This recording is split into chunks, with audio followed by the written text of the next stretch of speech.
Welcome back. The time has finally come to embrace our new genetic future and transcend the frankly already pretty transcendental experience of being a nigh-unkillable, functionally immortal, undying vampire lord by injecting ourselves, by which I mean Ducky, with a very large medical spider made out of the blended together gene juices of several dozen dead things that may or may not have been people at one point or another. It's honestly a little difficult to say because canonically the pig people are actually pigs, for example, and I'm pretty sure we have a couple of them in the mix here. Putting aside the fascinating philosophical questions brought about by having a preponderance of pork products in your genetic code, the end result is much the same. Ducky just went from being a perfectly average teen-lit protagonist to being 2 steps removed from a one-person extinction event bedecked in chrome and war crimes. And cat ears, because it literally was not an option. You had to have cat ears. I spent a bit yammering on about all the brand new features she now has at the end of the last episode, but deliberately avoided talking about a couple of the, well, weirder ones. For one, Ducky now has a biological need to consume psychite, so yayo, flake, or psychite tea once every 5 days. This need works basically the same as luciferium, and failure to meet it will result in increasingly bad consequences until she eventually falls into a coma and dies. Now, why would you want to add this gene, you ask? Because it's one of the most broken genes in the game. Yayo grants a 15% mobility buff, 50% pain reduction, and an utterly ridiculous plus 35 mood buff for 8 hours. It also grants 80% of a pawn's recreation need and thereabouts 50% of a pawn's sleep need, taking into account the reduction in sleep fall rate over the course of the dose.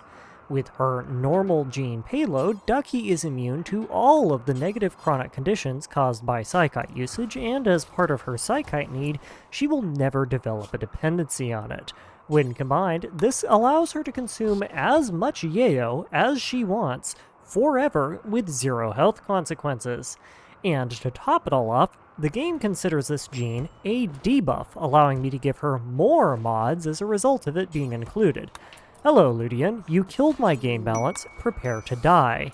The other broken gene, shared now by both Ducky and Goose, is psychic bonding, and it's somehow even more broken.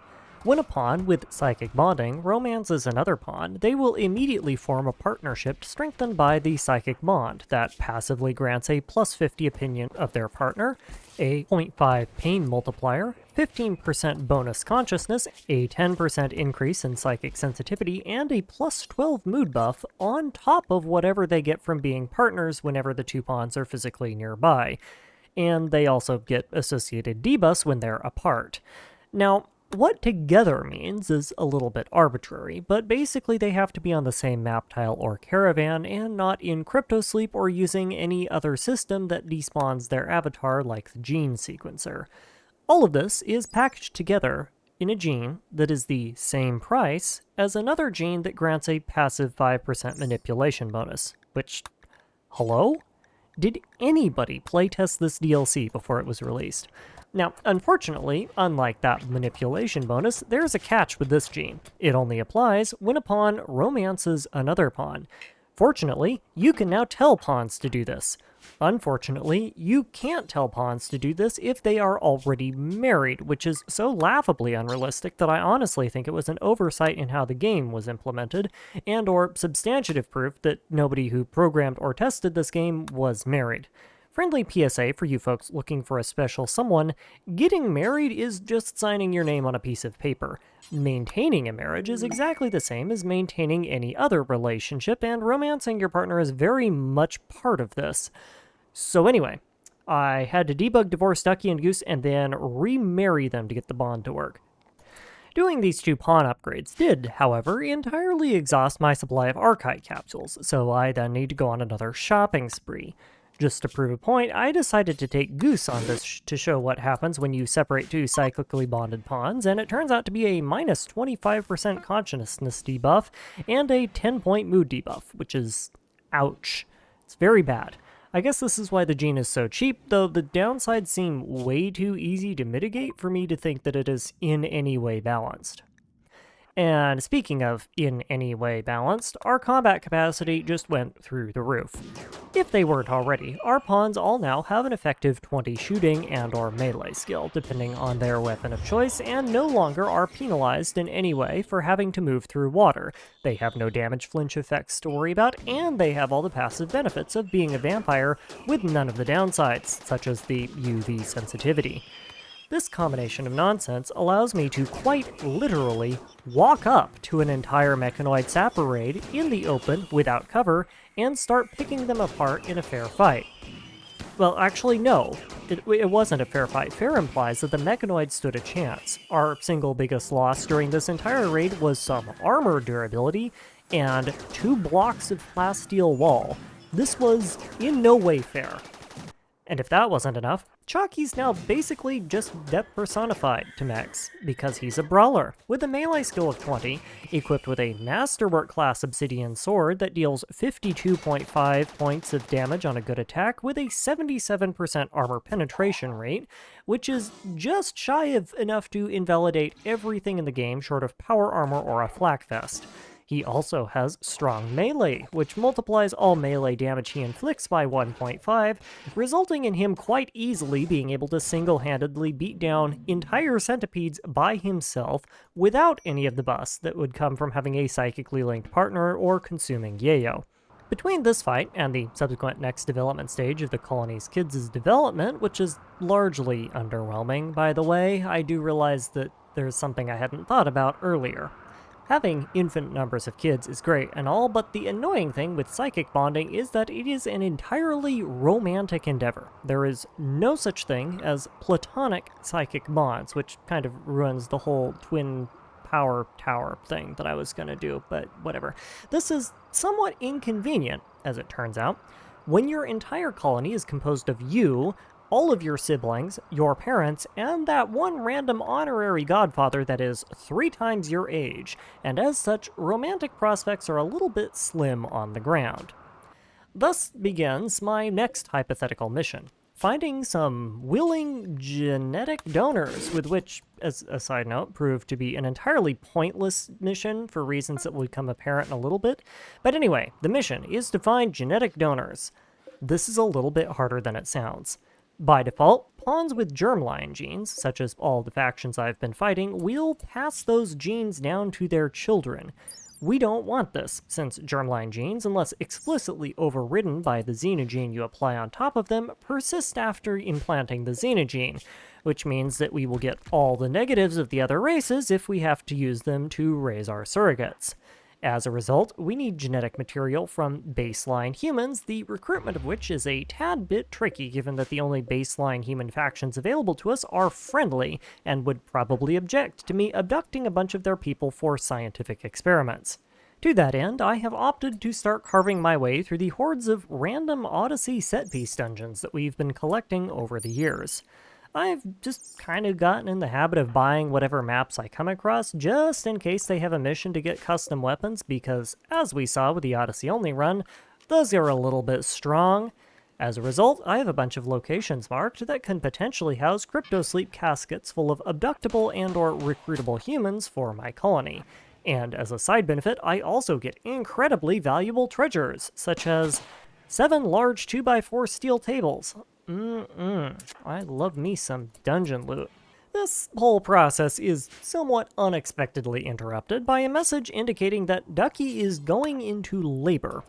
Now, in defense of the game, I really ought to have seen this coming in advance, but I have so many different pawns in different stages of the bionic upgrade process and have had so many alerts that I just kind of ignore them, that things like people's movement speeds are all over the place, and I don't really ever monitor their health anymore because they don't take damage and can't get sick. So, surprise baby! Our doctors are insanely skilled, and our colony is insanely rich, so the birth obviously goes off without a hitch, and I guess welcome to the colony, soon to be Rifter Mark II, maybe. Your old pawn wasn't terrible, but I do kinda want to get everyone into the same family, so we'll see where this goes. Anyway, back to raiding. As you might expect, the problem with Odyssey content is that there's a whole lot of direct to claw through and not a whole lot of usable equipment for a colony as late stage as mine. A lot of the time, I just do a cursory inspection of the site, get eyes on the legendary custom wingding or whatever the location advertises as the main attraction, and when it inevitably turns out to be a doo-doo tier legendary chain shotgun or something, dip without even clearing the rest of the facility.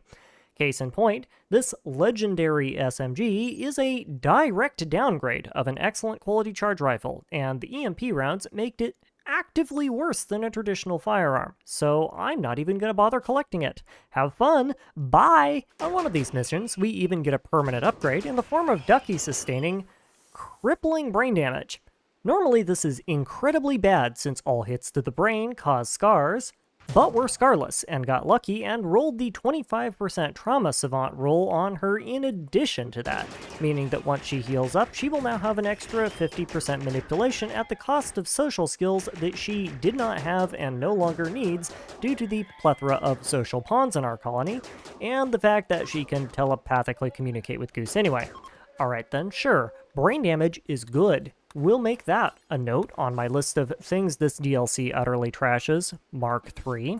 My Queen's Leap against the horde of esoteric Odyssey content is again temporarily paused for me to get all of my colonists nice and situated, and I'm pleased to announce that all 4 will be staying with us. Boxaduck is a nimble brawler with a double passion and melee. Koleb is a quick sleeping jogging brawler with a double passion and melee. Checkers, or possibly Checkers, hard to say, is a tough body modder with a great memory, and also a double passion in melee. You may be noticing a trend here. And Heather is somewhat unusual in that at no point did she roll a single passion in either shooting or melee, but she's also a quick sleeping body modding psychopath, so even without a clear combat role, she will be an excellent pawn regardless. This also represents the end of the Ducky Goose Children production line, barring the surprise child Drifter, because once I get partners for all 8 of our kids and kick Drifter out, that will put us at a colony size of 18, which is pushing the bounds a bit on what I usually run.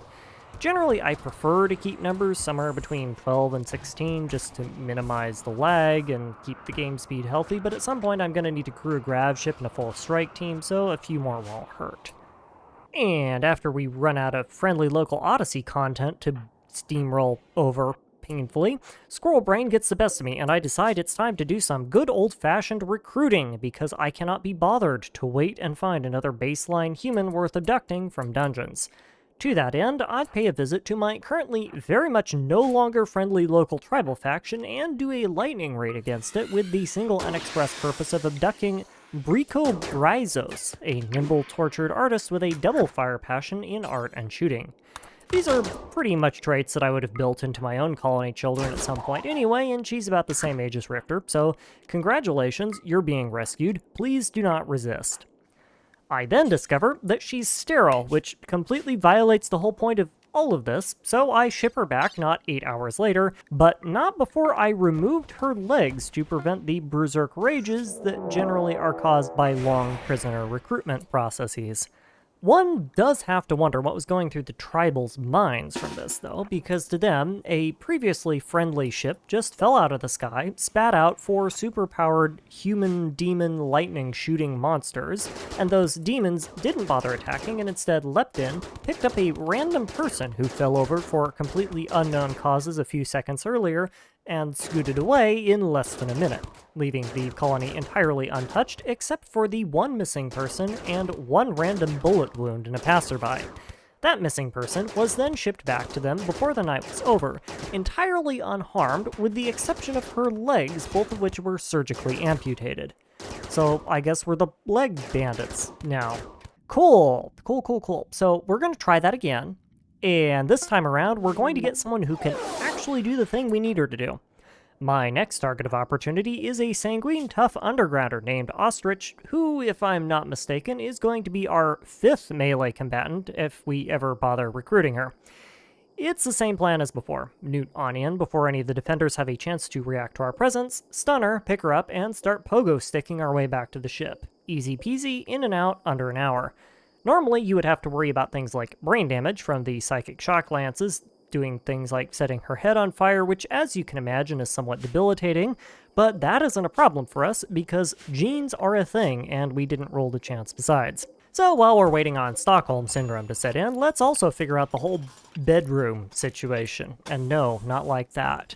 My solution to sleeping arrangements thus far has been giving the 5 useful people in my colony beds and then cramming everyone else into a broom closet and telling them to not stack too much, which has somehow been working out just fine, but I kind of would like the extra mood bonuses from not making all my kids have the world's worst quintuple-decker bed bunk without a bed experience, so the next module of my cube goes towards resolving the housing crisis. This is one nice thing about ensuring stable relationships, at least. You get to save on bedroom space. A great deal more of my subsequent time is then spent just kind of faffing around, like, yeah, there are a few things that I could do, and for example, I've been entirely ignoring any and all Mechanator-based gameplay, but at this point we've kind of beaten the game into submission with the legendary quality uranium mace that I have stuffed up my rear end, so I'm not really sure how much pocket mechs are gonna help with that. There are a few things I do want to get going though, and one of them is try and find some better weapons. There is not much that can outclass a legendary charge rifle or obsidian longsword, but unique miniguns definitely fit that bill, and I would love to get myself at least one of those before I have to take on a mech satellite or do a ship defense or something. Or, you know, I could just find bolt-action rifles instead. Yeah, sure, let me just line up to use that as my weapon of choice. Not.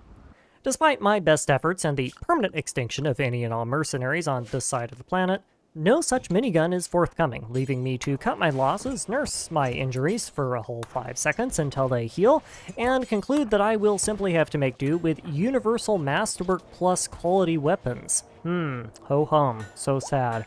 So anyway, let's make the game even more broken, shall we? Other than Obsidian being busted, Odyssey hasn't added much to this run by design, and all of the overpowered nonsense you've seen me using is as a result of me doing some gene editing and having children, and not a whole lot else. Well, there's a whole other third to biotech that I haven't touched, and that's mechs. We can make them, we can control them, and we can do dirty, nasty things with them that really should not be allowed by the devs, but you know what? They gotta bully someone for their lunch money, and it might as well be me. So, step 1 to becoming a mech overlord. Find a mechanitor. Easier said than done, seeing as the one that you'd normally start with, and yes, you start with one of these, was deleted due to a tiny little situation known as the Great Flood. No worries, there is a quest that fires every 2 years or so to give you another one. Except it didn't, because deleting the set piece broke the quest line, and now I have to spawn it in. Whoopsies! One bit of dev mode later, and there we go. Or possibly not. Do you see an ancient complex? Because I sure don't see an ancient complex. Alright, new plan. Oh wow, amazing. You are not going to believe what just fell right outside my French porch, everyone. It's that mech strider thing that you need to blow up to get the transponder to do the whole mechanitor thing. Wow, that sure is some amazing luck. It happened right when I needed it, too. Yeah, so anyway, I spawned the thing in that I deleted 34 years ago in-game, blew it up, got the transponder, and got the quest I needed from it the way you're supposed to in the first place. And after spending quite a bit of time casually standing outside the ship that it summons, blasting a veritable clown car of mechs that came streaming out of it, we finally get access to the corpse of Kimmy. Kimmy has a fancy little Dead Space-style implant in the back of her neck that we can yank out, called a mech link. This is a magical piece of technology that allows people to telepathically control mechs with their brains or something, and as with any random piece of medical equipment that you find stuffed in a 90-year-old dead body that's been decaying in space, you're supposed to ram it into your brain. I have Ducky do this, seeing as how you need crafting skills to be a good mechanitor, and Goose has none, and off she goes, complete with her brand new lifter mech that you get from somewhere for free? Okay, sure. In favor of progressing the game, we put aside the fact that canonically Rimworld has just confirmed that IKEA is truly an intergalactic phenomenon, and we spend a bit of time doing some research. And then we're ready to go. The way mechanitor scaling is supposed to work is that as your colony gets stronger, you can start calling in feral mechanoids to raid you. Successfully fighting those mechanoids off rewards you with various tiers of a chip, which is a kind of currency used to create your own mechs and upgrade your mechanitor and mech arsenal. Now, I've been slugging it out with these things for some 35 years in-game now, so I'm a little bit ahead of the curve here, but just for giggles, I call down the first raid. A single Diabolus mech that Chalky kills in 3 hits.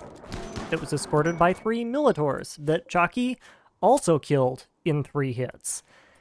Yeah, something tells me we are a little bit overpowered.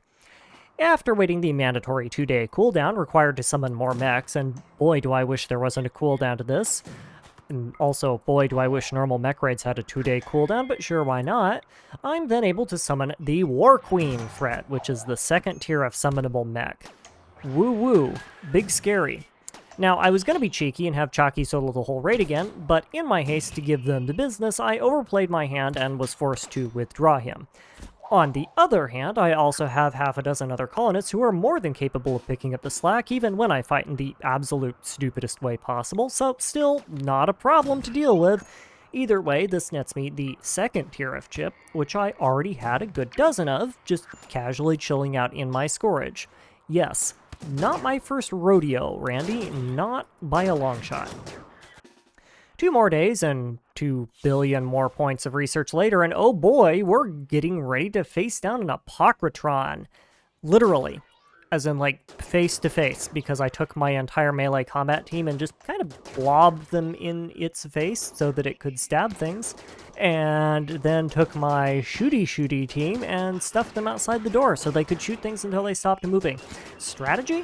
What strategy? We do not need no stinking strategy. These things literally cannot do enough damage to one-shot any of my pawns. So, there you go. 1 Apocrytron down, 1 high-tier nanostructuring chip unlocked, and now you know why I was fine with spending all of my chips on trash compactors. They are not hard to get. So while we do that last bit of research, let's get Ducky's brain juiced a bit. Mechanitors come with an upgrade system that consumes chips to stack various passive mech-related skills and abilities onto the Mechanitor. A lot of these are support options, and do things like improving the speed at which you can repair or build mechs, for example, but some of them do have slightly more combat-based applications, like remotely projecting a shield on a mech that's taking damage. For the sake of completeness, I get all of them that I care about, but the exclusive takeaway from reading is that unless you actively rely on mechs to do everything, none of these upgrades are particularly good. Sure, I could have Ducky be repair Juju at a mech and give it a shield bubble or something, but on the other hand, I could also just have her blast pineapple-sized steaming holes through whatever was doing damage to the mech in the first place, using her legendary charge rifle. And I do wish to point out that one of these things seems substantially more effective than the other. The next ingredient in making mechs is brains, specifically human brains. Why we need human brains to make a mechanical structure that moves and shoots people is beyond me, given that turrets do the job just fine, and they only need 3 components and 100 steel to make, and we already have technology that allows for the autonomous launch, flight, and delivery of delicate cargo like fertilized eggs and human babies, called a transport pod.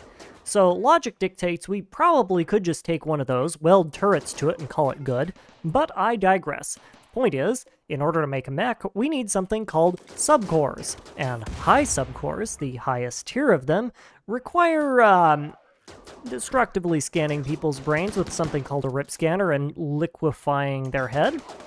I then took the next obvious steps of going out and trying to recruit some willing volunteers from the nearby pirate encampment, but as you can see, there were no volunteers, and no survivors, in fact. Something about putting, what was it? Oh yeah, pineapple-sized steaming holes through people tends to render their physical forms not conducive to that whole living thing, which is really inconsiderate of them. For my next attempt at this, I end up taking the fight to the Neanderthals down south, who, while still quite vulnerable to the whole pineapple situation, are at least more numerous.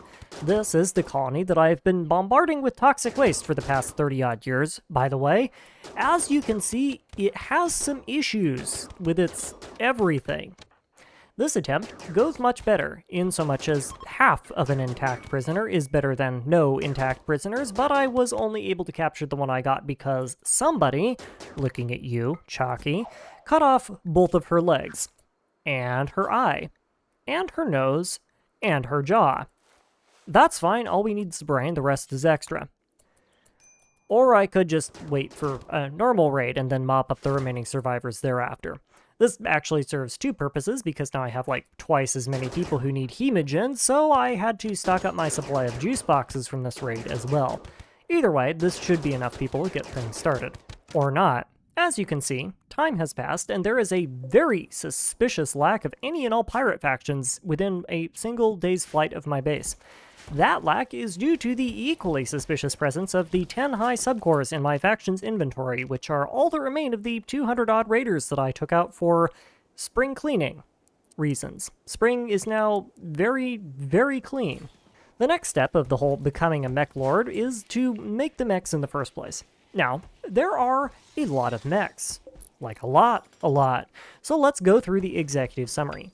Agrihands, clean sweepers, constructoids, lifters, tunnelers, fabricors, and paramedics are support mechs that do, respectively, farming, cleaning, building, hauling, mining, crafting, and medical tasks. With the exception of the tunneler being able to tank and do melee a bit, they have no combat applications, and are strictly worse than a skilled pawn in every way except for the fact that they're a mechanoid.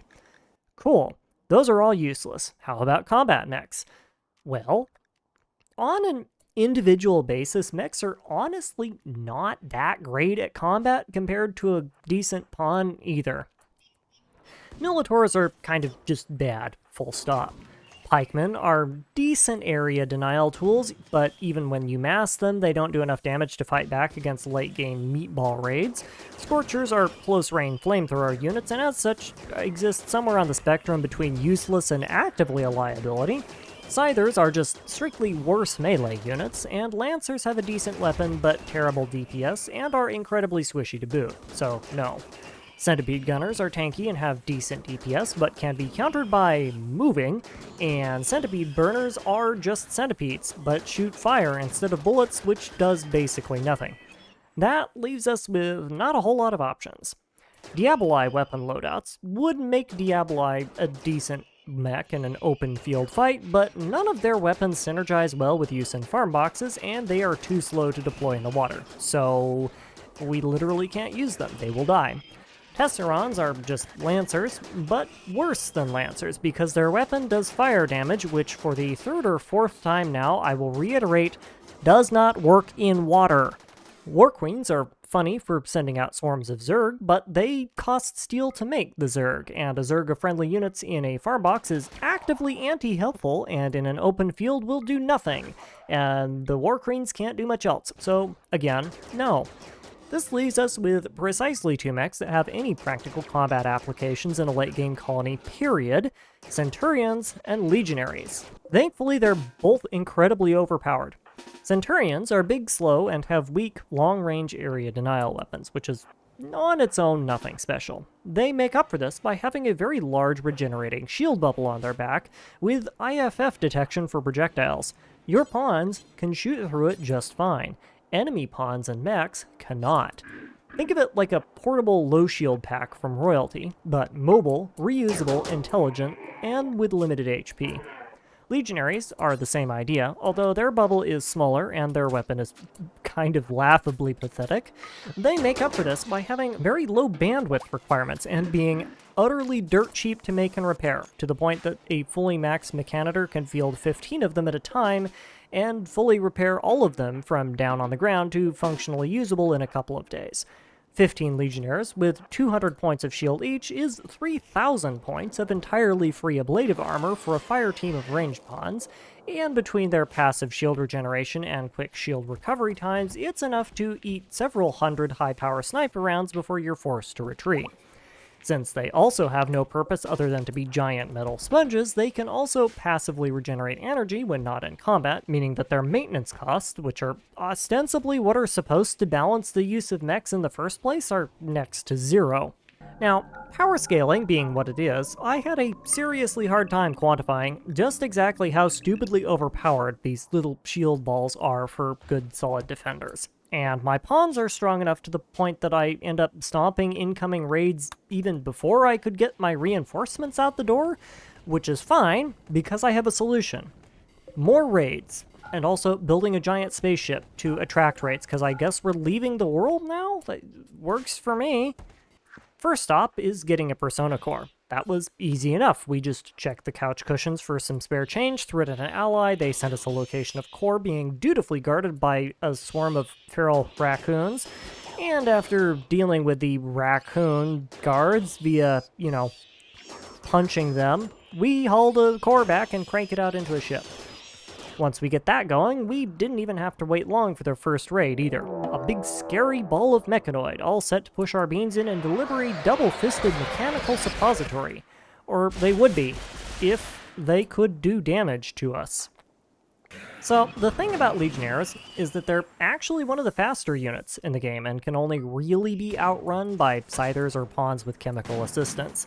This means that they will outmaneuver just about anything other than my own colonists in the water, allowing me to do this nasty game of cat and mouse where my melee units draw the bulk of the fire for the mechs and then duck back into the region of Legionnaires to recharge. My snipers, meanwhile, can just sit pretty and snipe. If we start getting pushed, no problem. The Legionnaires are slower than our units, so I just tell them to pull back, and they will naturally lag behind my important units, giving the snipers a chance to fall back quickly and then shoot through the friendly Legionnaire lines and return fire while our shield wall repositions and the melee units recharge. Normally this would be a terrible strategy because friendly fire, but we don't care about friendly fire because Ducky can fix mechs on the fly, and if they die somehow, we can just resurrect them. And then we repeat this again, and again, and again, until the mechanoids run out of mechanoids. Meanwhile, the Legionaries who lose their shields can just regenerate while being covered by their friends. They aren't a slouch on drop pod raids either, though I will admit that I kind of have no idea what's going on here. Now sure, they suck at melee combat, but as mentioned earlier, they don't need to survive, and while they're up, the enormous ball of overlapping shields renders any enemy ranged weapons utterly impotent, while stars function perfectly fine. Plus, although it doesn't come up often, they do have their own weapons they could use, though it's a really terrible little pea shooter, so they also give us a bit of free DPS in addition to being Randy's gift to meat sponges. This cycle of cheese continues quite predictably. Legionnaires push forward to the edge of their weapon range, with pawns following behind, carving up anything that gets in their way.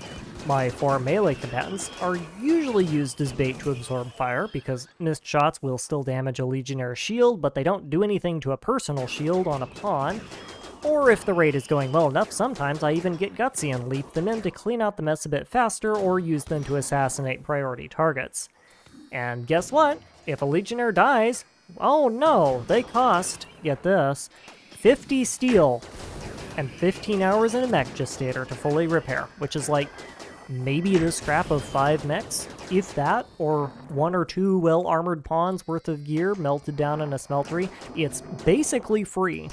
And if you thought that the mechs got bodied too easily, you should see them go after humanoids. Now, sure, yes, Doomsday rocket launchers are not great for the health of my robots, but that's what the melee units are for. Launch them in and either assassinate the rocket launcher users or just bait them into shooting their load somewhere else before jumping away, and then the Legionnaires and range pawns can literally just stand still and blast away at them until they break, while the melee units lick their wounds in the back. I even messed this engagement up here by jumping people in too early and still got away with it because our defensive equipment is just that good. This strategy is so incredibly effective, as a matter of fact, that had I bothered to run salvage and cleanup operations to produce anything out of these raids, I would have easily ended up money positive as a result of building a starship. Between all the cowboy hats and chem fuel that I could have made out of humanoids, and all the steel and plasteel and uranium and whatnot you get from salvaging mechs and used power armor, I straight up could have just rebuilt the nuclear reactor that I used to bait the raids in several times over and pocketed the rest as pure profit. Most of these raids aren't even getting through my ablative shielding, much less damaging any of my armor, and I can literally just stand my pawn outside and farm money. And honestly, the power armor repairs are an expense that I could avoid entirely by just having them do that in their underwear, because it's not like they're gonna take lethal damage. Just for a giggle, I also tried fighting off a raid with only Ducky and her 30 bajillion Legionnaires, but it was not very effective, largely due to the absolutely butts DPS that Legionnaires have. They shot 15 shots at the same person and took 1 imp down to half health. No thank you. So I could see a valid case for using something like Blast or Centipedes here if you wanted to play in the open like this, but my current loadout is very clearly centered around support, not combat, so I just kind of didn't. And instead of doing that, I just brought the cavalry in and mopped the floor with them. It was situation normal, just another day on the rim. Things continue going smoothly, the Legionnaires continues to get absolutely bodied, and my colonists continue to not give a flying about going into combat wearing no clothing because I forgot to force equip armor to them and they kept stripping it off, and soon enough the ship is ready to launch, and we are out of here. So, it turns out, yes, you can beat Rimworld starting in the middle of the ocean. It just takes 36 years, of which 12 or more were spent making armchairs and trying to collect enough steel for a single smeltery. As with all of the DLCs that I've played thus far, Biotech seems to follow the trend of being a tad bit too overpowered for its own good, though given how precisely balanced the vanilla game is, I'm personally of the opinion that this is strategic rather than a failing on the devs' part. But regardless of that, I found it immensely enjoyable and will no doubt be taking a look at the others in the future.